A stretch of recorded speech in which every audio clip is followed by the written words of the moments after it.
Halo, halo. Selamat datang di podcast Living Our 30s. Kami, Rizky dan Jihan, pasangan suami istri muda, anak satu, yang sedang mengusahakan hidup yang produktif dan meaningful di awal umur 30-an. Nah, topik hari ini itu seru banget karena kita akan membahas topik yang jadi beban pikiran jutaan keluarga di Indonesia, yaitu hutang KPR ya. Kayaknya ini banyak nih lumayan yang relate gitu ya ketika kepikiran mau beli rumah. Yang paling masuk akal gitu ya kalau misalnya belum punya uang adalah ngambil KPR. Tapi di sisi lain agak dilema juga nih karena jangkanya panjang, kemudian perhitungan-perhitungan yang lainnya. Nah, kita kebetulan udah ada pengalaman tentang ini, jadi pengen sharing-sharing nih.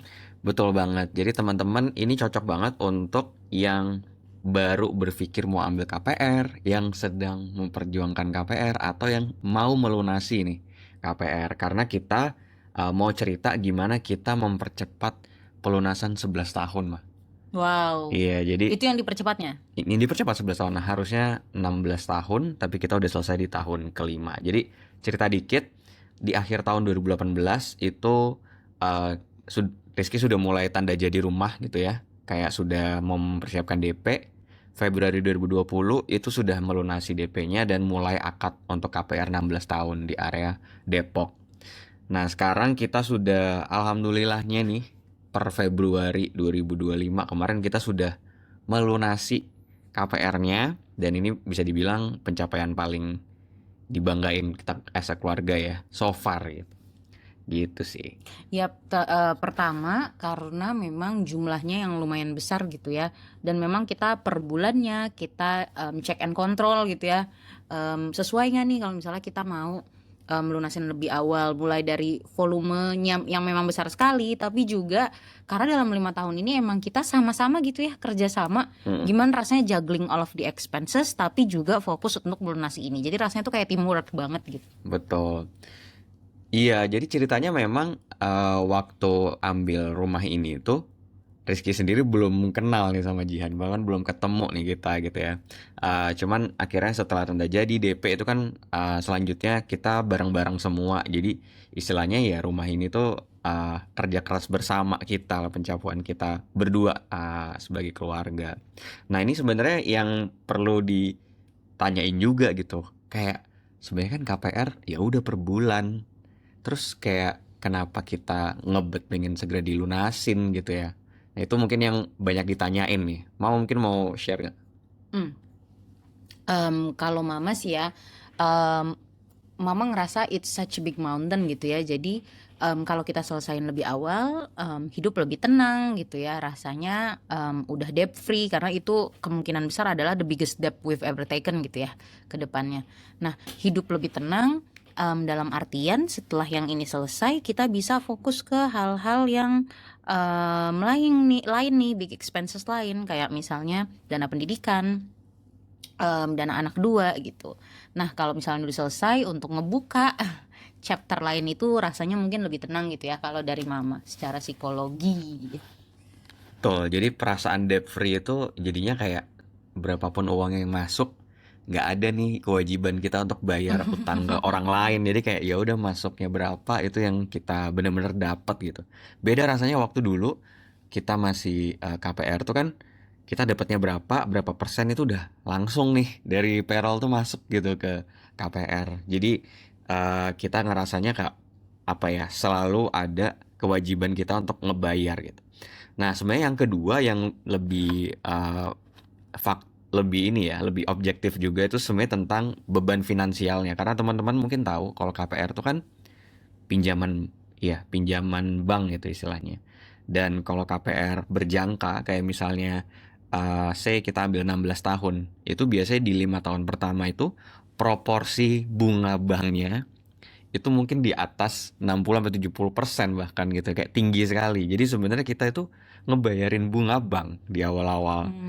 Iya, dan bunganya itu cukup tinggi dan kalau misalnya kita hitung nih ya opportunity cost-nya, semisal nih kita ya udah kita bayar aja per bulan sampai 16 tahun dibanding dengan kita melunasi lebih awal, itu opportunity cost-nya berbeda sekali. Jadi setelah dihitung itu ada gap sekitar 350 juta rupiah yang bagi kita itu besar banget ya Maya. Benar, kalau misalnya opportunity cost-nya bisa kita gunain untuk hal lain gitu ya, untuk misalnya dana pendidikan, untuk dana jalan-jalan, lumayan banget gitu 350 juta. Makanya kita mengusahakan dilunasi segera, kerja keras sebagai kuda. Betul betul.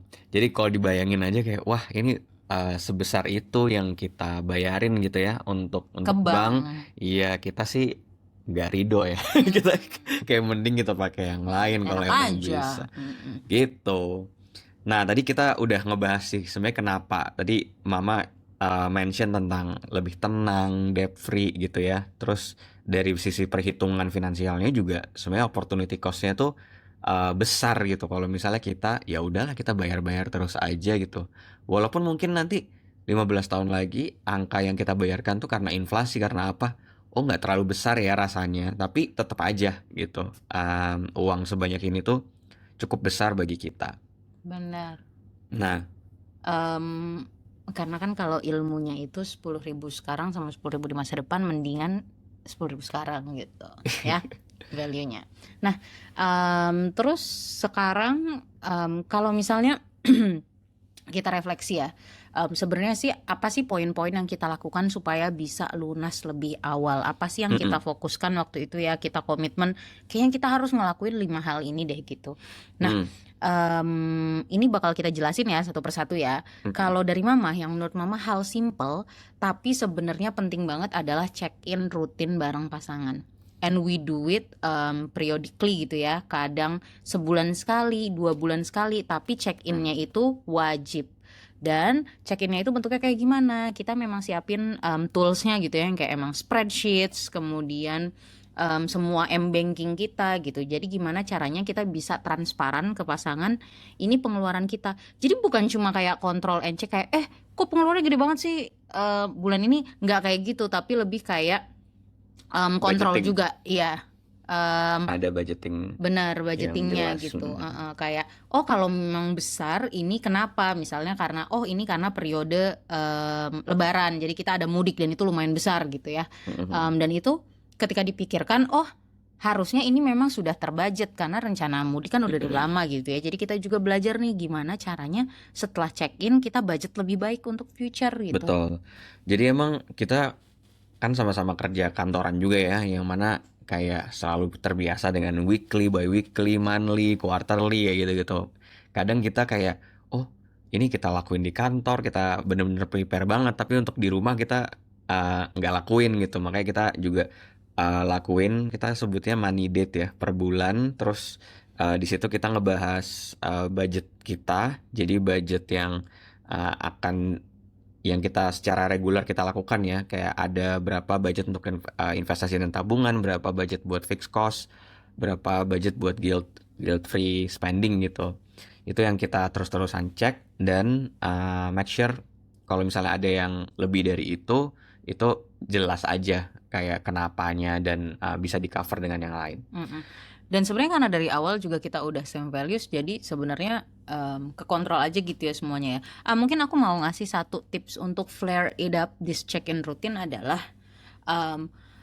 secara essence check-in rutin itu boring dan mengesalkan karena kita ngomongin tentang pas spending, kenapa kayak gitu ya.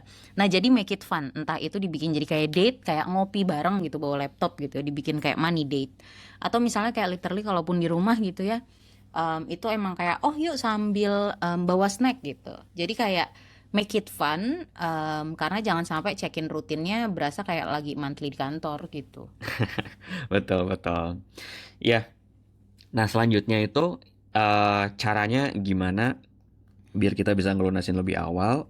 Nah kalau teman-teman setelah DP itu jangan lupa minta tabel anuitas ke banknya.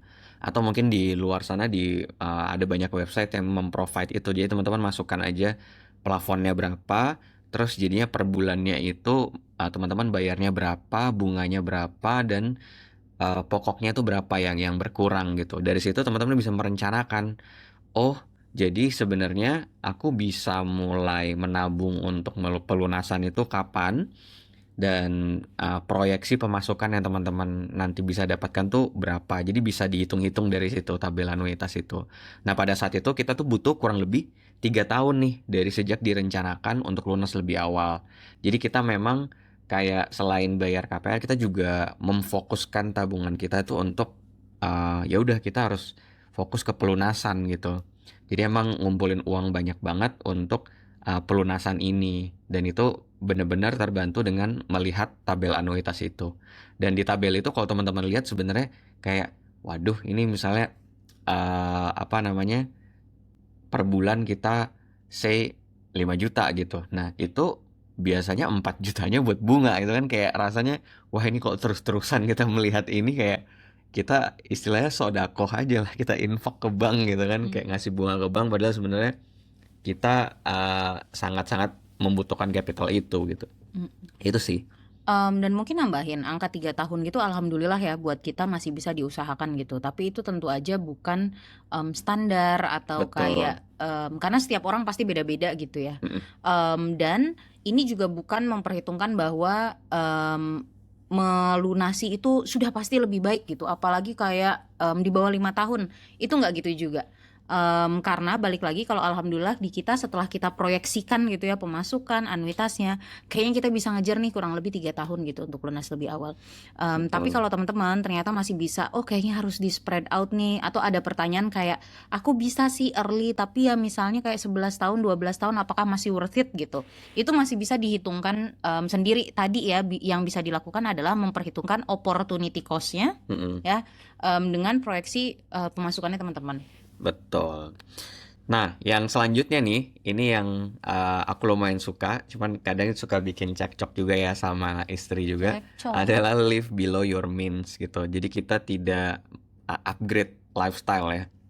Jadi kayak godaannya tuh banyak banget, kayak di tengah-tengah itu misalnya kayak mau liburan yang jauh, beli mobil, nambah motor, terus kayak oh kita tingkatin aja rumah kita kayak gitu. Terus kayak oh ini anaknya les A B C D. Jadi kayak banyak sekali sebenarnya ini ya kayak godaan-godaan untuk kita upgrade kayak gitu. Betul. Dan sebenarnya yang lebih serem daripada those big spendings kayak oh nambah motor, kemudian kita renov rumah. Yang lebih serem adalah lifestyle kecil nih. Kayak misalnya, oh iya kita mulai ikut 5K run deh per bulan. Itu tiba-tiba ada 300.000 keluar tuh per bulan. Atau misalnya, oh kayaknya mobil kita tetap ini aja tapi kita tambah alat A, alat B, alat C. Itu lumayan juga, itu upgrading lifestyle juga. Subscriptions juga Subscriptions kayak juga. tiba-tiba ini subscribe drama Cina. Oh. Kayaknya mama belum ini deh unsubscribe HBO baru sadar. Iya itu. Kayak sebenarnya cukup Netflix saja, Disney Plus aja kita kan dapat gratisan dari Telkomsel. Jadi kayak ya udah gitu. Nggak ini. Oke. Oh iya, satu lagi. Kadang ya kita juga harus bisa membedakan mana yang lifestyle, mana yang intentional lifestyle. Contohnya kayak les anak gitu. Nah ini tadi salah satu yang dibilang sering kayak jadi diskusi gitu. Karena ada misalnya anak dilesin ini itu gitu. Ada yang memang setelah kita diskusikan, oh ini intentional kok, ini emang big dan kita pengen lifestyle seperti ini untuk anak kita dan itu memang intentional. Tapi hati-hati dengan lifestyle yang tidak intensional, misalnya kayak FOMO doang atau ini ada yang baru dia pengen nyobain, itu yang harus dihindari gitu. Oh yes, betul ya. Jadi memang lifestyle itu kita juga harus pilih-pilih. Yang tadi kata Jihan juga ya, kayak kalau memang ini adding value dan memang work something for you ya nggak apa-apa. Tapi juga perkirakan kalau itu nggak cuma satu kali aja spendingnya. Kalau lifestyle itu kan kayak emang berulang ya, repeated kayak gitu. Nah selanjutnya nih yang sebenarnya ini nomor 1 ya, yang paling penting sebelum teman-teman mikirin untuk pelunasan itu secure emergency fund. Emergency fund ini penting banget. Kenapa? Emergency fund tuh anggap aja teman-teman ini ya kayak naik tangga tinggi atau mungkin kayak ikut extreme sport tapi nggak ada jaringnya, nggak ada pengamannya gitu ya. Jadi emergency fund itu yang memberikan bantalan kalau tiba-tiba shit happens. Tiba-tiba kayak oh iya ada keperluan urgent banget, ada yang tiba-tiba sakit banget yang nggak ke cover asuransi misalnya, atau mungkin rumah tiba-tiba atapnya bocor atau seperti apa gitu kan. Jadi life itu akan selalu throwing anything ke kita. Emergency fund tuh penting. Perhitungannya idealnya itu adalah minimal 3 bulan dari pengeluaran rumah tangga ya. Jadi semisal nih kita bertiga, itu dikali 3 itu minimal. Paling bagus sih sebenarnya antara 3 sampai 12 bulan ya. Karena sebenarnya hitungan bulan itu kayak seberapa cepat nanti kita bisa dapat pekerjaan baru. Semisal kita amit-amitnya ya dapat pemutusan kontrak atau pemutusan kerja seperti itu. Yap.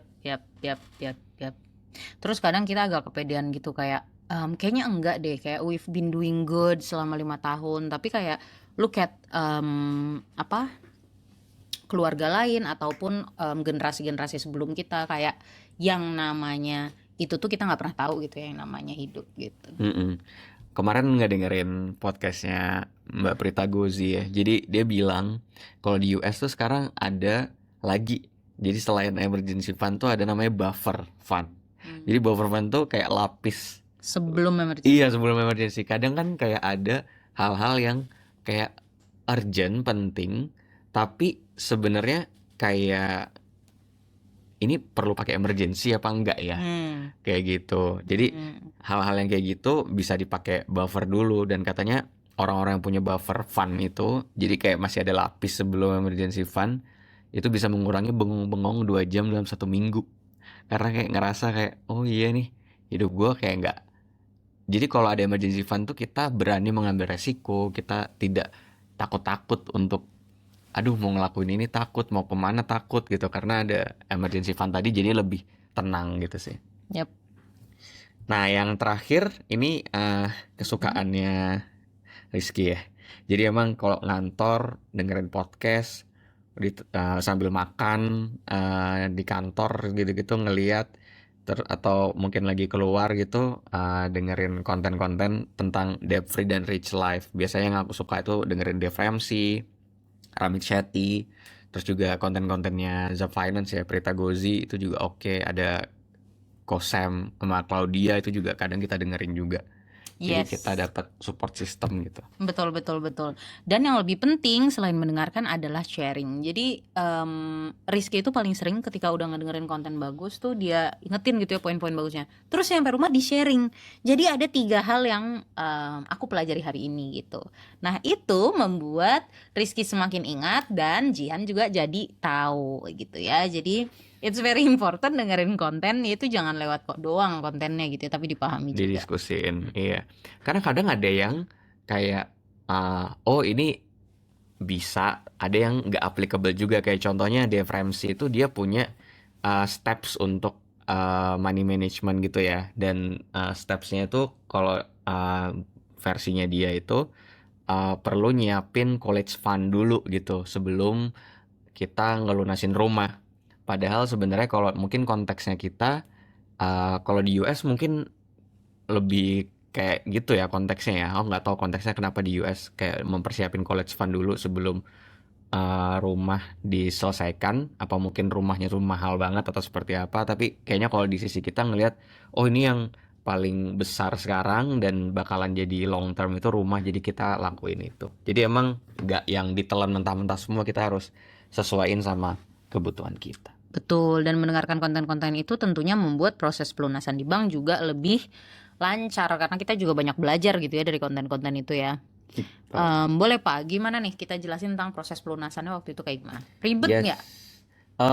Proses pelunasannya itu gini, jadi kita benar-benar harus proaktif ya untuk pelunasan itu. Jadi bank tuh nggak akan kayak ayo mau lunasin nggak, kita yang harus benar-benar proaktif mencari informasi, cari tahu gimana proses pelunasan di bank masing-masing. Waktu itu kita sama BRI.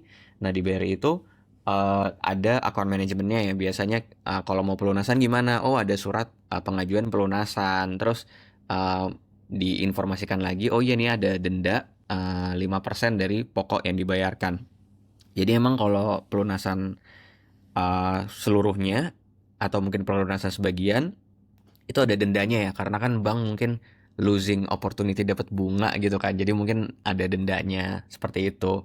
Cuman kalau dihitung-hitung dendanya sama sekali tidak sebanding ya dengan opportunity cost yang kita dapetin. Jadi kita nggak jiper gitu dengan ada denda ini gitu. Jadi aman aja. Nah, setelah itu waktu itu Februari 2025 kita udah menyelesaikan semua. Setelah itu prosesnya akan lebih banyak sama developer dan notaris untuk ngurusin surat-surat mulai BPHTB, AJB, SHM. Itu dengan developer dan notaris prosesnya itu sekitar 5 bulan. Bisa lebih cepat kalau teman-teman mungkin tiap hari ngechatin notarisnya gitu ya. Karena kemarin agak lamanya tuh kayaknya karena batching dan dijadiin satu gitu, pool.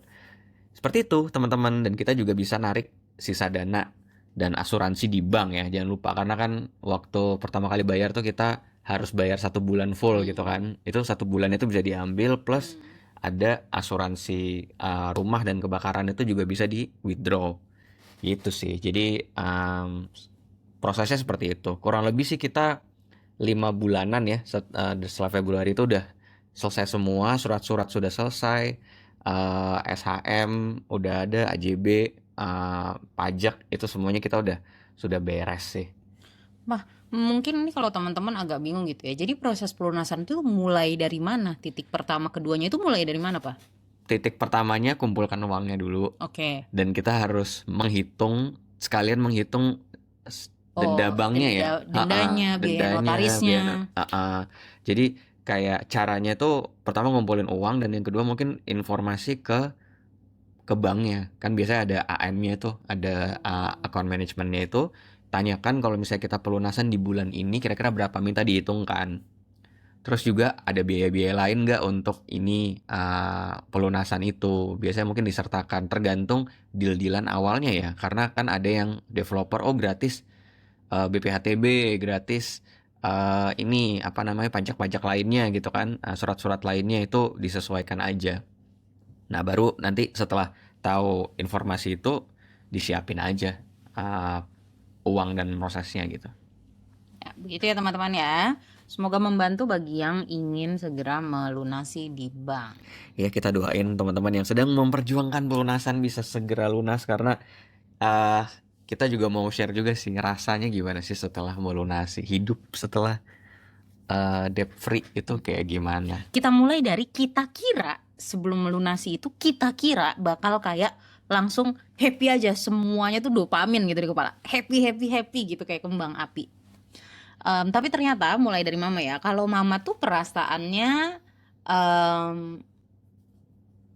tenang, gimana ya, kayak oh ternyata selesai ya, selama ini kita mikirin itu terus, oh ternyata bisa selesai juga. Jadi kayak one checklist of the inilah gitu listnya. Jadi happy tapi lebih ngerasa kayak produktif dan oh ternyata bisa ya gitu, jadi bangga sama diri sendiri. Nah, yang paling kerasa tuh sebenarnya dari sisi budgeting ya. Jadi setelah lunas itu kan kita punya spare uang yang cukup lumayan, yang biasanya kita bulanan kita kasih ke bank buat KPR. Jadi kita realokasi lagi, dan kita lihat sebenarnya apa yang spark joy buat keluarga kita, apa yang ngebuat kita happy gitu. Karena kan kita juga pengen spending uang itu untuk sesuatu yang ngebuat kita rich ya, atau mungkin happy gitu. Nah, setelah kita cek-cek itu adalah salah satunya tuh tentang weekend. Weekend tuh kita suka banget take adventure, misalnya, oh kita mau ke Curug, oh kita mau kemana, kita mau ikutan run, kita mau apa. Jadi weekend itu sesuatu yang kita tunggu-tunggu banget as a family ya, yang kita bisa ngelakuin aktivitas sama-sama gitu. Karena mungkin ngomongin kesibukan, mungkin Talia juga sibuk banget ya, sama aja kayak kita ya. Kayak dia per harinya itu juga udah ada aktivitas yang jelas kayak gitu. Nah, jadi akhirnya setelah kita realokasi lagi, kita akhirnya punya budget weekend sendiri nih gitu. Budget weekend itu yang kita biasanya pakai kita kalau mau makan di luar, kita kalau mau pergi kemana, ada tiket masuknya, kita mau pergi kemana itu ada gitu. Jadi kita emang mempersiapkan uang untuk kita sebagai family berpetualang bersama. Betul. Gitu sih. Jadi so far reviewnya sangat menyenangkan teman-teman. Jadi yang sedang berpikir untuk KPR itu artinya ingat KPR tuh bukan kayak oh ya udah ini aku kontrak mati sampai 20 tahun ke depan gitu kan. 15 tahun ke depan ini bisa dipercepat, dan bagi yang sedang memperjuangkan dan mungkin belum kepikiran untuk bisa dilunasi, bisa banget ya teman-teman ya untuk dilunasi. Begitu aja. Tapi kemarin ini agak OOT sedikit yang ngomongin tentang KPR. Jadi Donald Trump itu kemarin dia nge-tweet, dia kayaknya mau cek ombak. Dia mau offering 50 years of mortgage di US. Dan itu langsung kontroversial banget sih. Ya ampun, kalau 50 tahun terus kita baru mulai ini umur 20 ya, atau umur 30 lah. Berarti umur 80 baru selesai. Terus Iya, kalau dan misalnya kita kebanyakan nggak orang nyelesain udah gimana? meninggal Iya. umur segitu kan. Jadi sebenarnya kayak ini yang bikin orang marah itu karena kayak wow, kita bener-bener berhutang sampai mati gitu istilahnya. Iya. Kayak sampai mati pun belum lunas-lunas gitu. Ini pemerintah bukannya mikirin gimana caranya supaya selama hidup kita bisa ini kan living quality-nya bagus, punya rumah dan lain-lain, malah dipikirin gimana caranya berutang sampai mati. Kesel dong. Walaupun di sisi lain lebih murah pastinya ya bulanannya karena 50 tahun gitu di spread. Tapi still kayak debt free kalau bagi kita itu jauh lebih menyenangkan. Itu aja dari kami. Terima kasih banyak. This is our story in living our 30s. Bye bye.